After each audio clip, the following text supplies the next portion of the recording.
Singapore is one of the smallest countries on Earth. A single island and a scattering of lesser ones set down at the tip of the Malay Peninsula, where the strait narrows and the ships line up to pass. You could drive across it in under an hour, and yet it is larger than it used to be. Not by a little, by almost a quarter.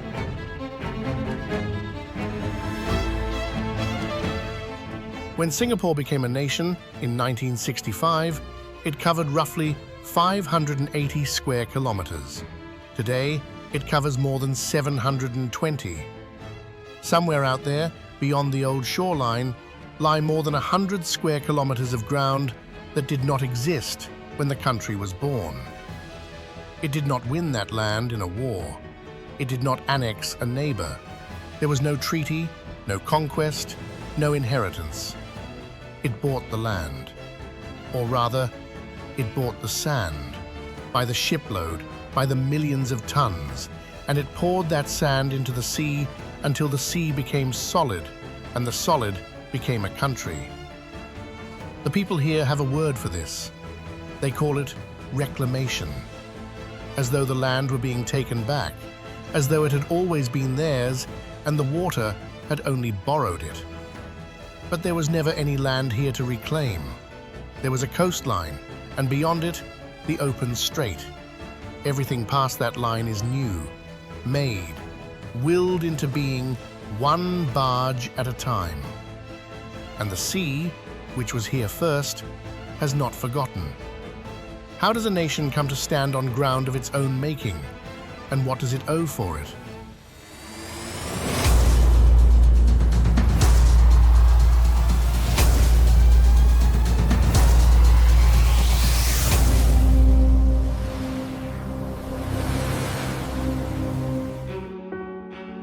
Of all the land that makes up Singapore today, close to a fifth of it was lifted out of the sea.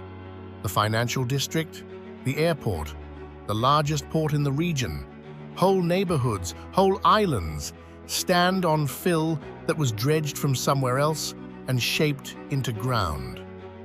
For 60 years, Singapore has been, by most measures, the largest importer of sand in the world.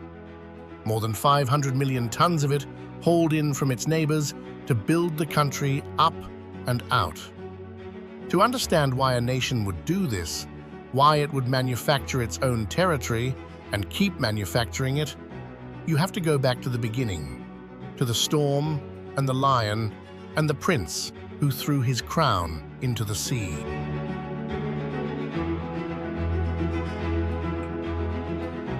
Long before the towers, before the word reclamation, this was a low green island at the mouth of a river. The old Javanese called it Temasek. It means simply sea town. In the year 1299, the Malay annals tell us, a prince came here. His name was Sangnila Utama, and he sailed from Palembang across the strait looking for somewhere to build a city. On the crossing, a storm rose up. The accounts say the waves grew so high the ship began to sink, and the prince's men threw everything heavy into the water to keep it afloat. Still, it sank lower. So the prince took the crown from his own head and cast it into the sea as an offering. The storm stopped. He came ashore, and on the beach he saw an animal he had never seen before, quick, with a red body and a black head. His minister told him it was a lion, and so he named the island Singapura, the Lion City. But there were never any lions here, not on this island, not anywhere near it. There were tigers once in the forests of the interior, until the last of them was hunted down in the 1930s. Whatever the prince saw on that beach, it was not a lion. It did not matter. The name held. A city named for a creature that was never here, founded on a beach that is no longer there.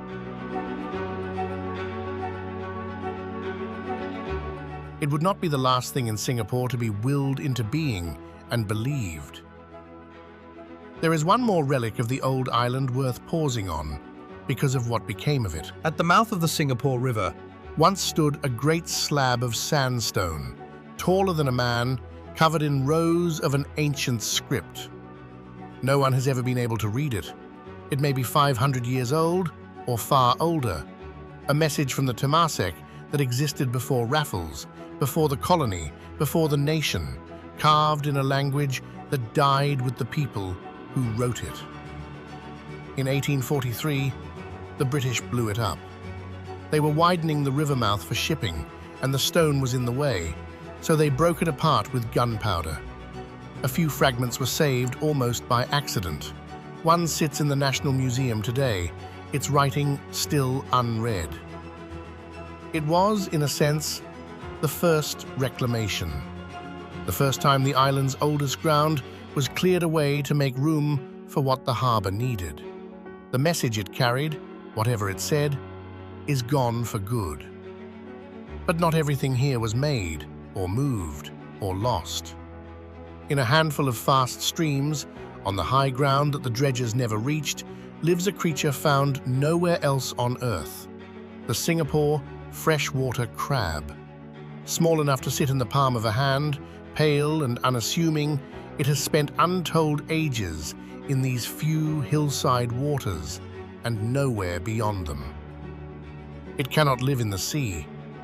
It cannot cross dry land for long. Its entire world is a couple of clear streams on an island of nearly 6 million people. There are believed to be only a few places left where it survives at all, which makes it one of the rarest crabs anywhere. It is a small, stubborn fact. While the coastline was being bought and sold and remade, this one creature held on to the oldest ground on the island, the ground that was always here, that no barge ever delivered. It asks for nothing but a clean stream and to be left alone. Whether it will get even that is another question.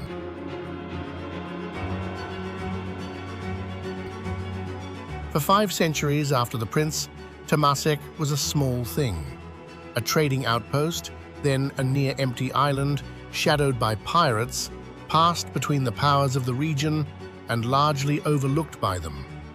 Then, in 1819, a British official named Stamford Raffles stepped ashore. He was looking for a harbour, a place to anchor British ships on the long route between India and China, and to break the Dutch hold on the trade through these waters. What he found was close to perfect: a deep, sheltered channel, a position exactly astride one of the world's great sea lanes, where every ship passing between the Indian Ocean and the Pacific had to thread the same narrow strait. And so he declared it a free port. No duties, no tariffs, and the ships came. They came by the thousands, traders from China, India, the Malay world, Arabia, Europe, drawn by a harbour where goods moved without tax. Within a few decades, the quiet island had become one of the busiest ports in Asia, its population swelling with migrants who came to load and unload the endless ships. Everything that Singapore would become grew out of that one fact of geography. It had no resources of its own. What it had was a position, a doorway that the world's trade had to pass through. The city was built on the ships, and the ships came for the strait.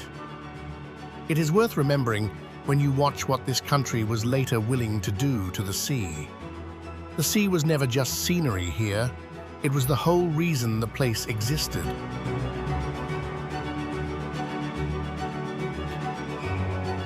For most of its history, the people of this place lived with their backs to the land and their faces to the water. They were called the Orang Laut, the Sea People.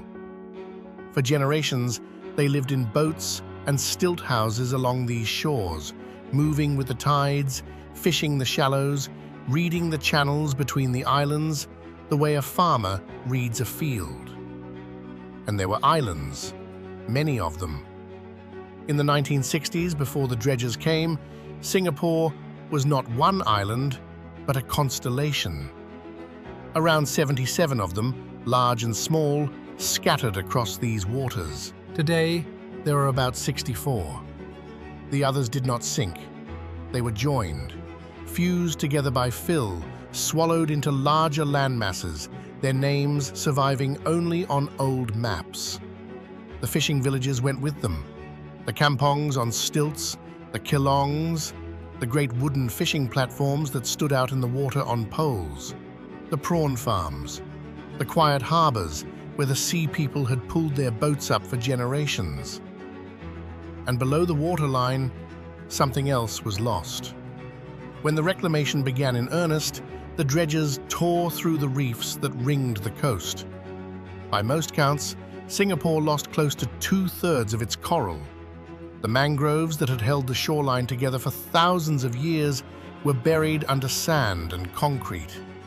The new country needed ground to stand on. It took that ground from its own coast first. The sea people were moved into apartments. The reefs became foundations, and the otters, the smooth-coated otters that had hunted these rivers and mudflats for as long as anyone could remember, vanished. Driven out by the dredging and by the filth the growing city poured into its own rivers. For a while, it seemed they were gone for good. Remember the otters.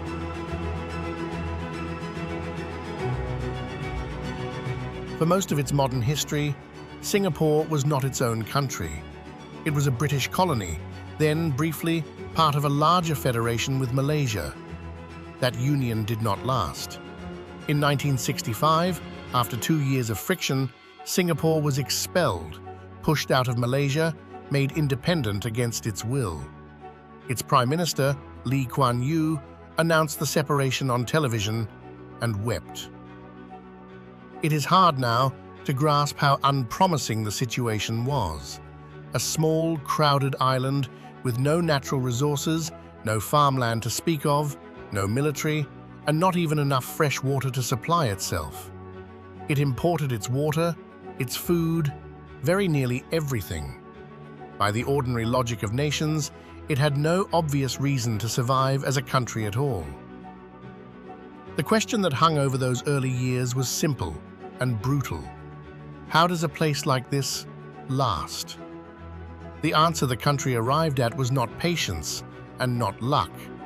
It was control. Relentless, deliberate engineering of everything that could be engineered. The housing, the industry, the water, the greenery, and in time, the land itself. If the island was too small, the island would be made larger. If it had no water, water would be manufactured. Survival was not something to be hoped for. It was something to be built on a schedule, by design. That instinct to treat the conditions of existence as an engineering problem is the key to everything that follows, including the decision to begin building a country out of the sea.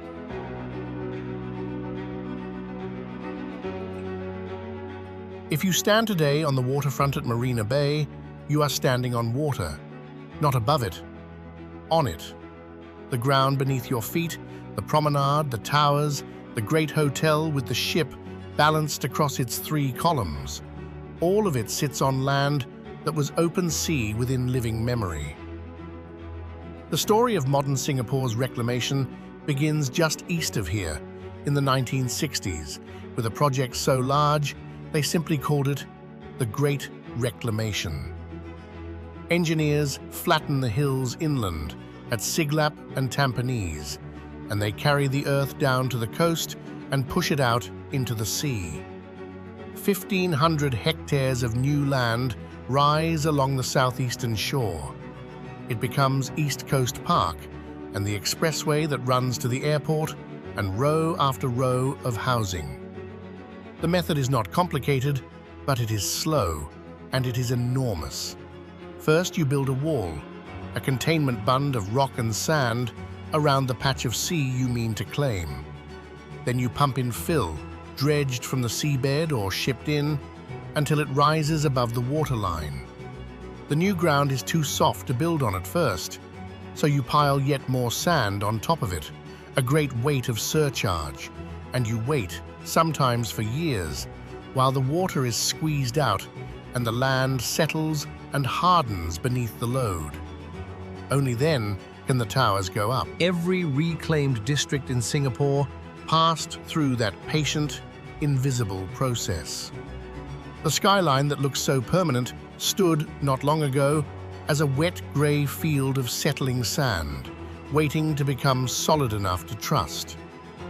Then they turned to the heart of the city. Through the 1970s and into the 90s, the mouth of the Singapore River is pushed outward. The old shoreline, where the colonial warehouses once stood at the water's edge, is left stranded inland. New ground spreads in front of it. The ground that would become the downtown, the bay, the skyline the whole world now recognizes as Singapore. The hotel itself, 3 towers carrying a platform across their tops like a ship run aground in the sky, sits entirely on reclaimed ground, as does the convention center, the gardens, the museum shaped like a lotus flower. None of it could have been placed where it is, because where it is was water.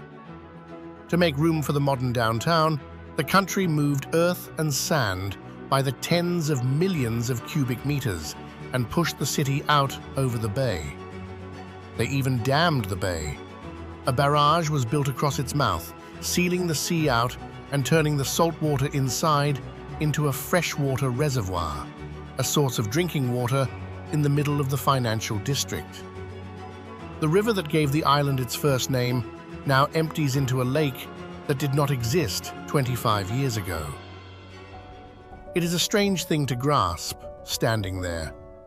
The most photographed view in the country is a view of made land, looking out over tamed water in a place where, not long ago, there was only the open strait and the boats of the sea people crossing it. The city did not grow into its setting. It built the setting, and then it grew. At the edge of the bay stands the country's chosen emblem. It is called the merlion, a creature with the head of a lion and the body of a fish, spouting water out into the harbor. It was invented in 1964, designed for the tourist board.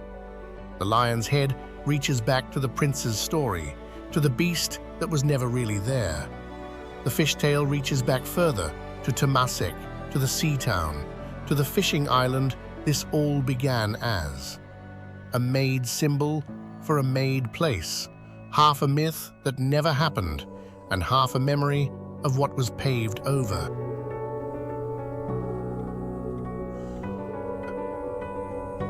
There is a bird here that came back from the dead. The oriental pied hornbill, black and white, with a great curved bill crowned by a hollow ridge of keratin called a casque, was once gone from Singapore entirely. Hunted, crowded out, its old nesting trees cut down. For most of the 20th century, it simply was not here. The hornbill nests in a peculiar way. The female seals herself inside a hollow tree, walling up the entrance with mud until only a narrow slit remains. The male feeds her through that slit while she raises the chicks in the dark. They need old, large trees with the right hollows, and those had become scarce. So, beginning around 2005, people built them. Wooden nest boxes hung in the trees of Pulau Ubin and the eastern parks, sized exactly for a hornbill. And the birds returned to them. They bred. Today, their calls carry again across the islands where they had fallen silent. It is a particular kind of comeback, not the land healing on its own, but people engineering a way back for it, which in Singapore is the only kind of nature there has ever really been room for.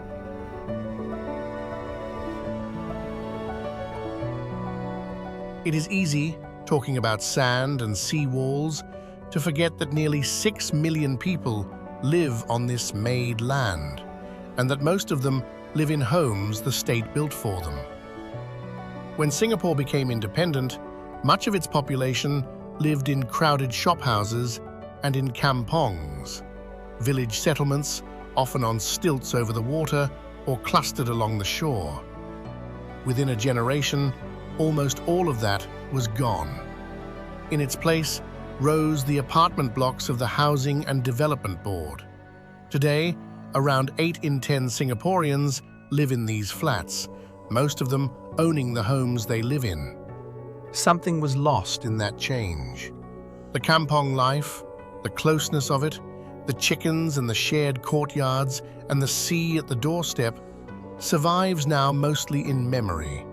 And on a single island, Pulau Ubin, where a handful of the old wooden houses still stand as a kind of living museum of what the rest of the country used to be. But something was gained that is harder to dismiss. A population that arrived as migrants, Chinese, Malay, Indian, and others speaking different languages, praying in different ways, was housed together, deliberately mixed, block by block, so that no single group would harden into a separate enclave. The hawker centers, where the food of every community is sold side by side under one roof, came out of the same logic. It is, like the land and the water, a constructed thing, a society engineered toward a kind of coexistence, imperfect, managed, and real.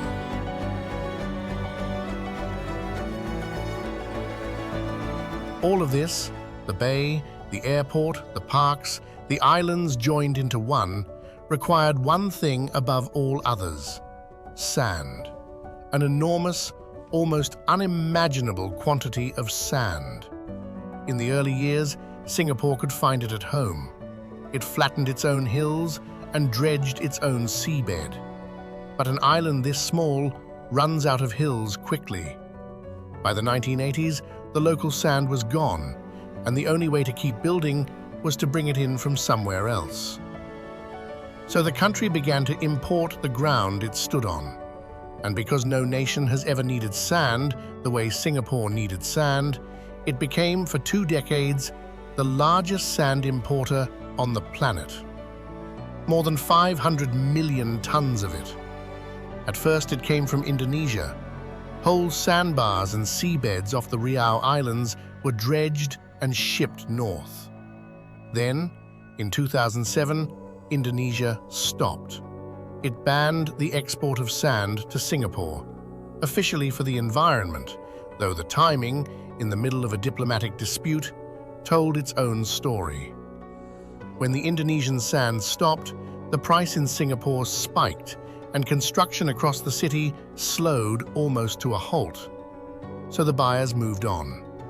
They went to Cambodia, and in the estuaries of the Cambodian coast, the dredgers pulled up so much sand that the riverbanks collapsed, the mangroves died, and the fishermen who had lived off those waters watched their catch disappear.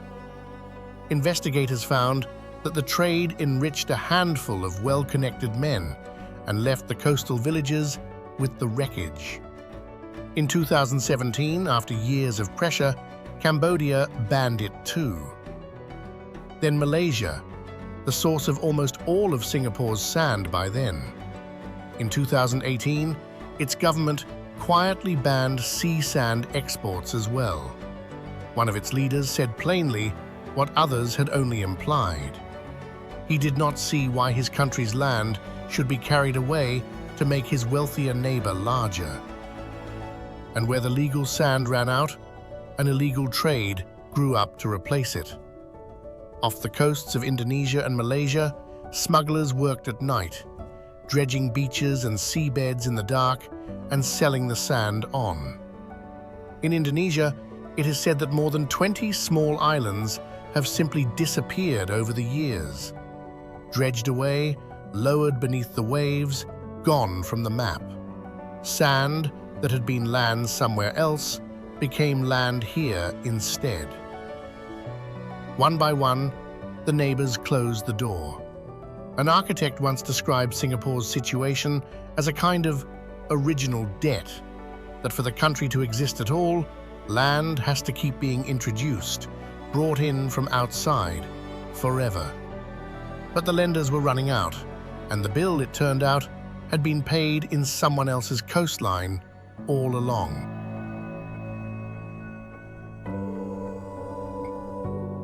On the southwestern edge of the country, there is an island that did not exist 40 years ago. It is called Jurong Island, and it is one of the strangest pieces of made land anywhere.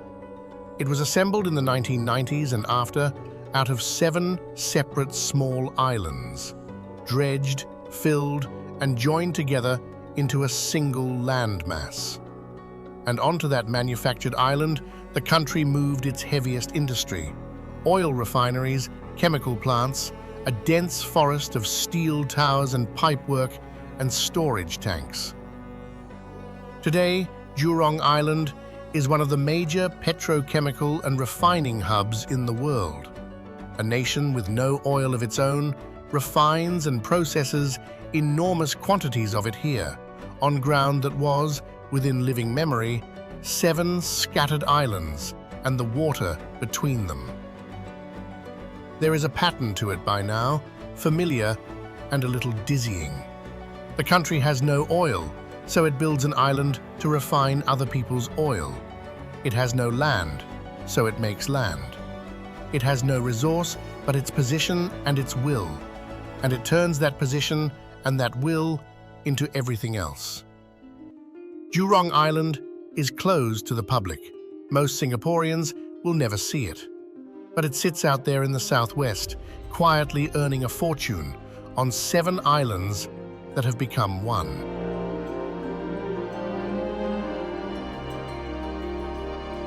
Not all of Singapore is made. At the center of the island, there is a hill. It is called Bukit Timah, and at around 160 meters, it is the highest natural point in the country. Modest by the measure of mountains, but the original high ground, the part of the island that was always above the water and always will be.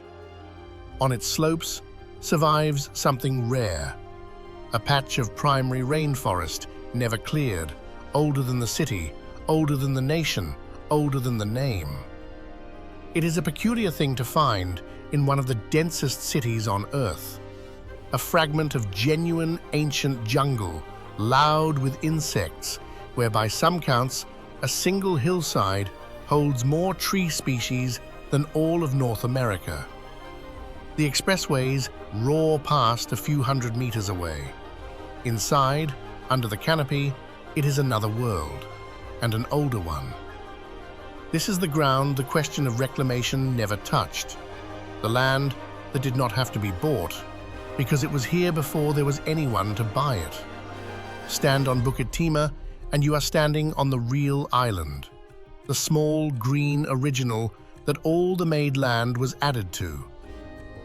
On the northwestern shore, where the island faces Malaysia across a narrow strait, there is a stretch of mangrove the country chose not to build on. Sungai Buloh. It is a wetland of mudflats and tangled mangrove roots, and twice a year it fills with travelers. Migratory shorebirds, flying the long route between the Arctic and Australia, drop down here to rest and feed. Tens of thousands of them, on a journey of many thousands of miles, pausing on this one muddy coast before flying on. And in the creeks among the mangroves, the estuarine crocodile has returned, the largest reptile on Earth, sliding through the brackish water at the edge of a city of 6 million, as though the decades of dredging and building a few miles away had never happened. It is a deliberate kind of wildness, a coast the country left alone, on purpose after remaking almost every other coast it had. Even Singapore's nature, in the end, is a decision.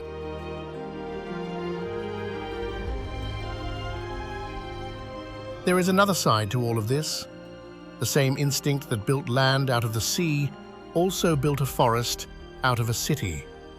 When Singapore became independent, its first Prime Minister, Lee Kuan Yew, settled on an idea that seemed almost frivolous for a poor, crowded island looking for a way to survive. He decided it should be green. In 1967, he announced the Garden City. Trees along every road, parks carved into the density, a clean, planted, deliberate landscape maintained with the same discipline the country brought to everything else. Part of it was beauty, part of it was strategy. A green city, he reasoned, signaled order, and order brought investors. Decades later, that idea reached its fullest expression at Gardens by the Bay, where a grove of steel super trees, some of them taller than a 15-story building, rises out of the ground. Vertical gardens hung with 100,000 plants, gathering rainwater and sunlight. And, like nearly everything else in the modern city, they stand on reclaimed land. A manufactured forest, on manufactured ground, beside a manufactured lake. It is easy to be cynical about it, to call it a garden built for the brochure. But the otters that came back to these waters. The hornbills nest in these parks. Whatever the intention, the made land grew real roots. The city that conquered its own coastline also somehow made room for the things it had driven out.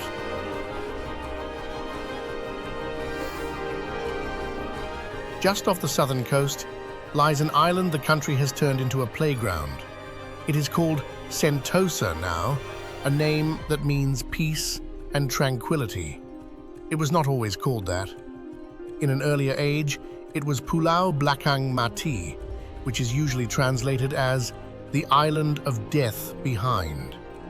It held a fort and a military prison, and a harder history than its present name admits. The country renamed it, expanded it with reclamation, and remade it into a place of beaches, hotels, and resorts. And here is the detail that says everything. The beaches of Sentosa, the soft, pale sand that visitors lie on, that looks like the most natural thing in the world, are not natural at all. The sand was imported, like nearly all the rest, shipped in from elsewhere and laid down to make a shoreline that photographs well. Even the beach in Singapore is a thing that was bought and brought and built. The land was not the only thing Singapore had to manufacture. It also had to make its own water. An island this size has no great rivers, no mountain snowmelt, no deep reserves underground. For most of its modern history, it depended on water piped across the causeway from Malaysia, a dependence that left it permanently exposed to a neighbor who could, in theory, simply turn off the tap. So the country engineered its way out. It built what it calls the 4 national taps. It catches the rain across 2/3 of the island's surface and funnels it into reservoirs, including the one it made by damming Marina Bay. It strips the salt out of seawater, and most strikingly, it takes the city's used water, its sewage, and purifies it so thoroughly that it becomes clean enough to drink. They call it new water. The logic is the same logic that runs through everything here. If nature did not provide it, the land, the water, the forest, then it will be built, filtered, reclaimed, and willed into existence. Necessity turned into engineering. Scarcity turned into a system. A nation, in other words, that had to invent the conditions of its own survival and then keep inventing them.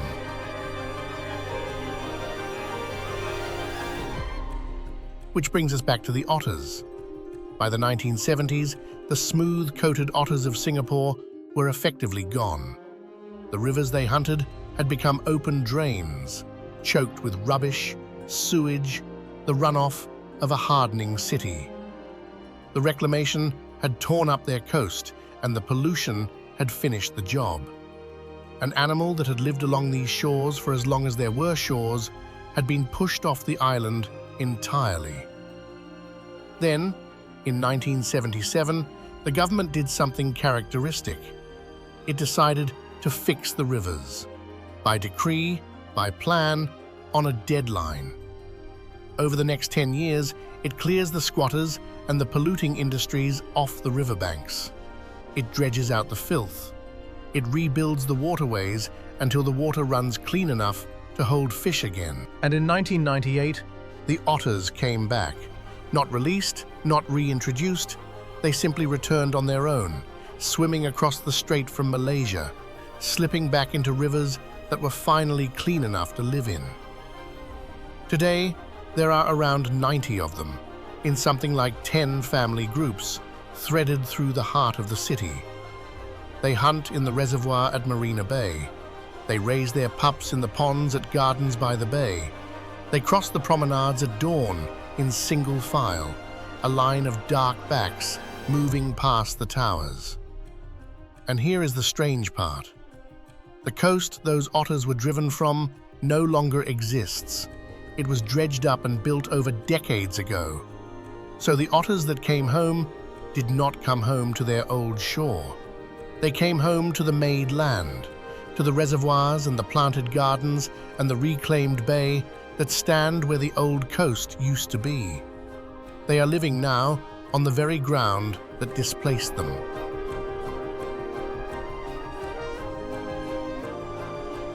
To understand how much the sea matters to this country, look at how fiercely it holds on to the smallest pieces of it. Far out, at the eastern end of the strait, sits a bare rock called Pedra Branca, barely larger than a football field, crowned by an old lighthouse. For decades, Singapore and Malaysia argued over who owned it, a dispute that went all the way to the International Court of Justice before Singapore was granted the rock. A speck of stone in the sea, contested for years, because in these waters, even a speck of stone is a foothold on one of the most important shipping lanes in the world. That lane is the whole point. Something close to a third of the world's traded goods passes through the strait that runs along Singapore's southern coast. The oil that fuels much of Asia, the containers that carry much of its manufacturing, they move past here in an endless procession, day and night. A country with almost nothing of its own sits astride the artery through which a great deal of everything flows. And then there is the port, because in the end, Singapore has always been the port. The ships never stopped coming. The strait that drew Raffles is still one of the busiest stretches of water on Earth. At any moment, hundreds of vessels lie anchored off the coast or move through the channel, carrying a large share of the world's seaborne trade past Singapore's doorstep. To hold on to that trade, the country is now building, in the west, what is meant to be the largest container port in the world. It is called Tuas. When it is finished, around the year 2040, it is designed to handle tens of millions of containers a year. Its cranes automated, its yards run by machine, its vehicles driving themselves between the stacks. And of course, it stands on reclaimed land. Vast new tracts of it dredged and filled out of the sea to make room for the ships. It is the same logic, one more time, drawn out to the horizon. The country exists because of the ships. The ships need a port. The port needs land. The land does not exist, so the country makes it, pours it out of the sea, and the cycle turns again. A city-state that is, when you strip everything else away, a harbor that decided to become a nation.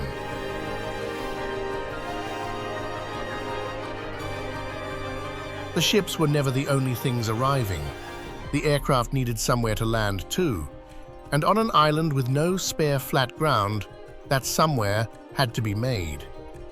Changi Airport, in the far east of the island, stands almost entirely on reclaimed land, lifted out of the sea off the old Changi coast in the 1970s and 80s. From that made ground, it grew into one of the busiest and most admired airports in the world. Its newest hall, built around an indoor waterfall that pours 7 stories down through a dome of glass and trees. It is the same idea. In another medium. There was no room for an airport, so the country made room. It pushed the coastline out, flattened it, and laid down the runways where there had been open water. Travelers landing there step off the plane and onto ground the sea once covered, without ever knowing it. By now, the made land is everywhere, if you know how to see it. The airport in the east, on reclaimed ground. The port in the west, on reclaimed ground. The financial district, the gardens, the industrial island, the resort island, the military island in the northeast. Reclaimed. Every one. Stretches of the west coast, the new town at Pongal, the land beneath whole expressways. A visitor could spend a week in Singapore and never once knowingly set foot on the original island.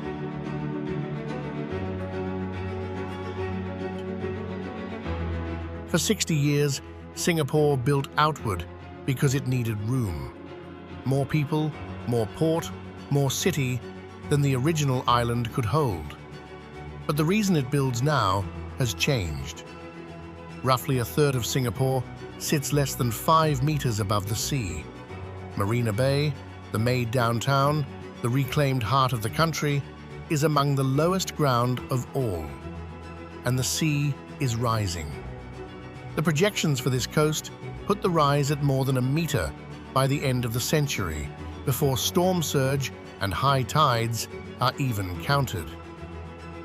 A nation that spent 60 years taking land from the sea now has to defend that land against the sea's return. Its answer, of course, is to build more. Off the east coast, planners have proposed a project they call Long Island. Around 800 hectares of new reclaimed land set out beyond the current shore, forming a barrier against the waves and enclosing a new freshwater reservoir behind it. It would take decades and cost a fortune. The studies are still underway. Tens of thousands of residents have already written in with their views. The plan is to outbuild the ocean, to raise a wall of made ground high enough, far enough out, to hold the rising water off the made ground behind it. Whether that is possible, whether you can keep manufacturing coastline faster than the sea can rise to take it, no one yet knows. The numbers attached to it are staggering. Officials have suggested that defending the coastline against the rising sea across this century could cost the country something on the order of $100 billion. For a nation this small, it is a sum that borders on the absurd, and one its leaders speak of as simply necessary. The price of staying above water. Because that is what it has come to. The same sea the country spent 60 years pushing back is now pushing back of its own accord, and the cost of holding the line climbs with every passing year. Singapore did not choose this fight, but having built so much of itself out of the water, it cannot now afford to lose to it.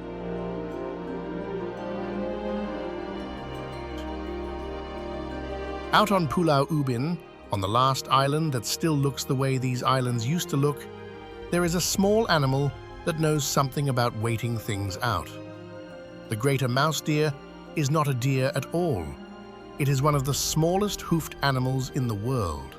Slender-legged, no larger than a rabbit, moving through the undergrowth at dusk. For around 80 years, it was believed to be gone from Singapore altogether. Then, on Ubin, it was found again. It had been there the whole time, holding on in the scrub of an island the dredgers had mostly left alone. It is a quiet reminder, on the eve of the country's largest gamble against the sea. Some things persist not by being engineered back into existence, but simply by being overlooked, by living on the one patch of ground nobody got around to remaking.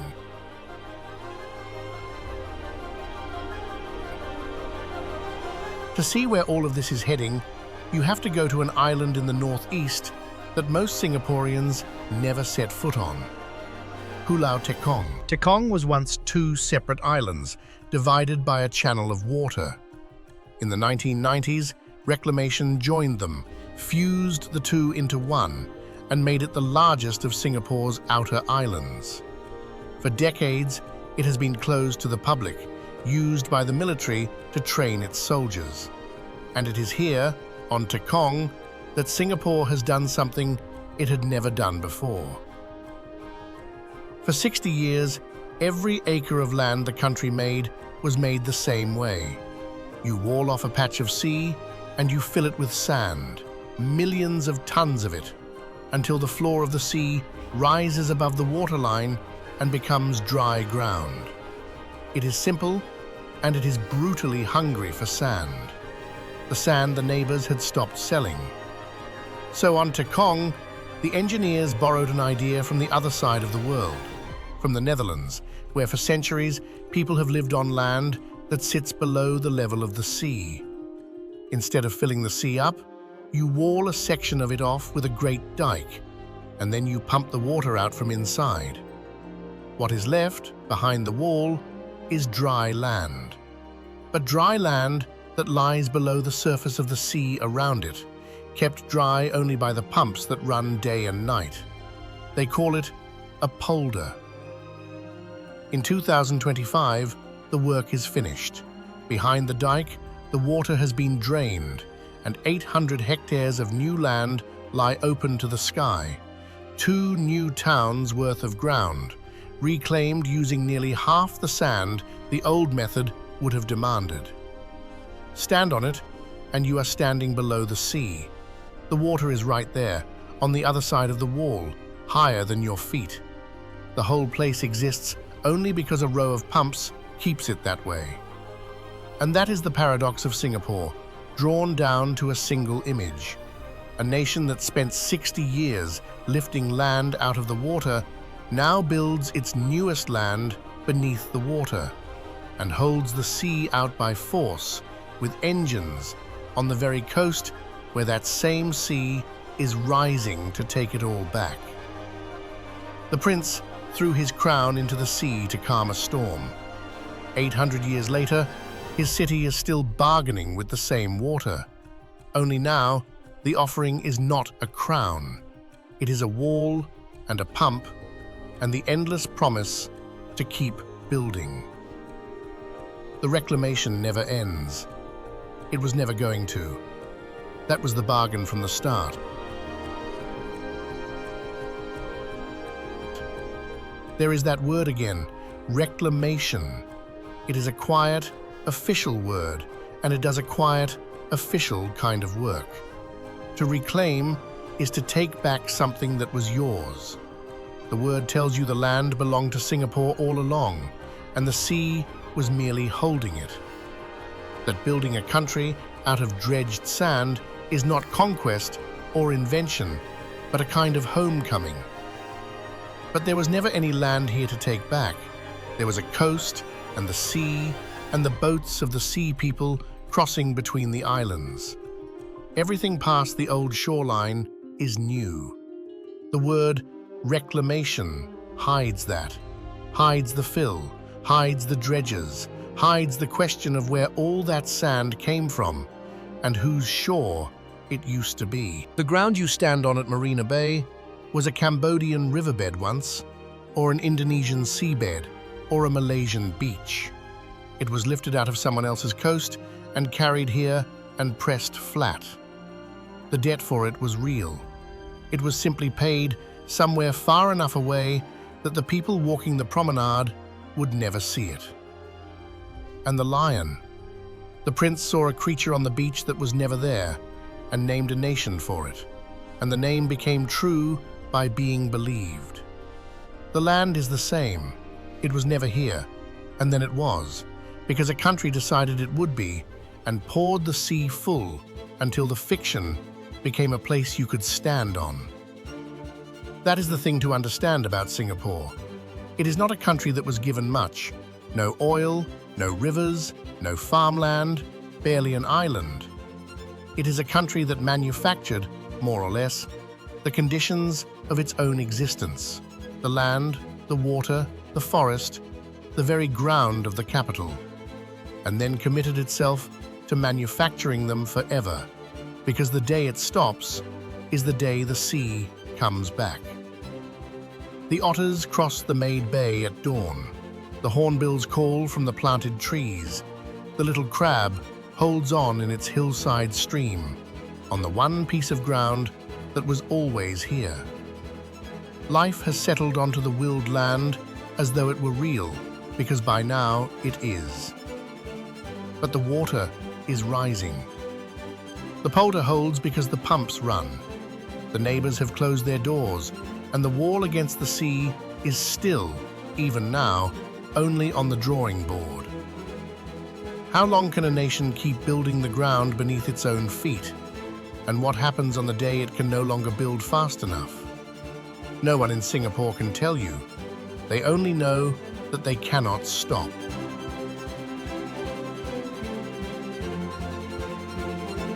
Thank you for spending this time with us here at the edge of the made land, where the city and the sea are still deciding which one will have the last word. Until the next